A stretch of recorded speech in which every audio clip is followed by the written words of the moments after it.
Clayton, thank you so much for being here with us. So obviously we were just talking about this with Eunice. As you see it this morning and you put all of this news together about China cutting in half the tariffs that it had been imposing on U.S. imports and what we know about the coronavirus and the continued spread, what does that mean? Let's talk about phase one first, for the phase one China deal. Why do you think this puts this deal or the compliance at risk? Sure. So, well, first, thanks for having me. And I will say that phase one, the risks to that deal are at this point really determined by how long this outbreak lasts and what the sort of the spread and the real impact is to the Chinese economy. Certainly, one of the things that we're following very closely is something that Eunice actually just touched on, which is how long you see factory closures last, how long you see real impacts to Chinese employment, Chinese manufacturing. Because the longer that those things last, the more impact we see to domestic demand within China for ag products, energy products, and the like. And certainly, at some point, that would impact their ability to fill the commitments that they've made under phase one. And in an election year, potentially that means that Donald Trump would look to try and push back on them. There's no enforcement mechanism under trade one other than the resumption of tariffs. That creates a lot of risk for investors in our view.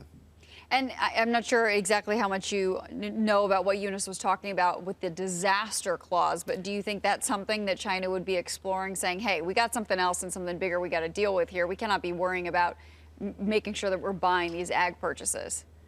Absolutely. That's absolutely something they would explore. You know, to my understanding, the provisions within phase one that would allow for a little bit of flexibility in the event that there is a natural disaster, some other unforeseen event.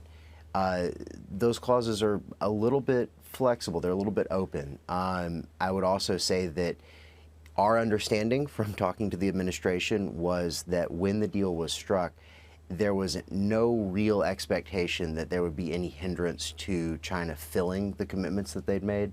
There was no real thought given to, or no expectation that we would get 2-3 days into the deal and all of a sudden there would be this unforeseen instance that could prevent them from fulfilling a lot of the things they promised to do. And so if you're an investor right now, I assume where you sit is you think that phase one is full steam ahead, presumably, and maybe we're beginning to talk about phase two. But from what I'm hearing you say is maybe we shouldn't be so sure in thinking that we're set and moving on to the second level here. I think that's an absolutely perfect way to put it.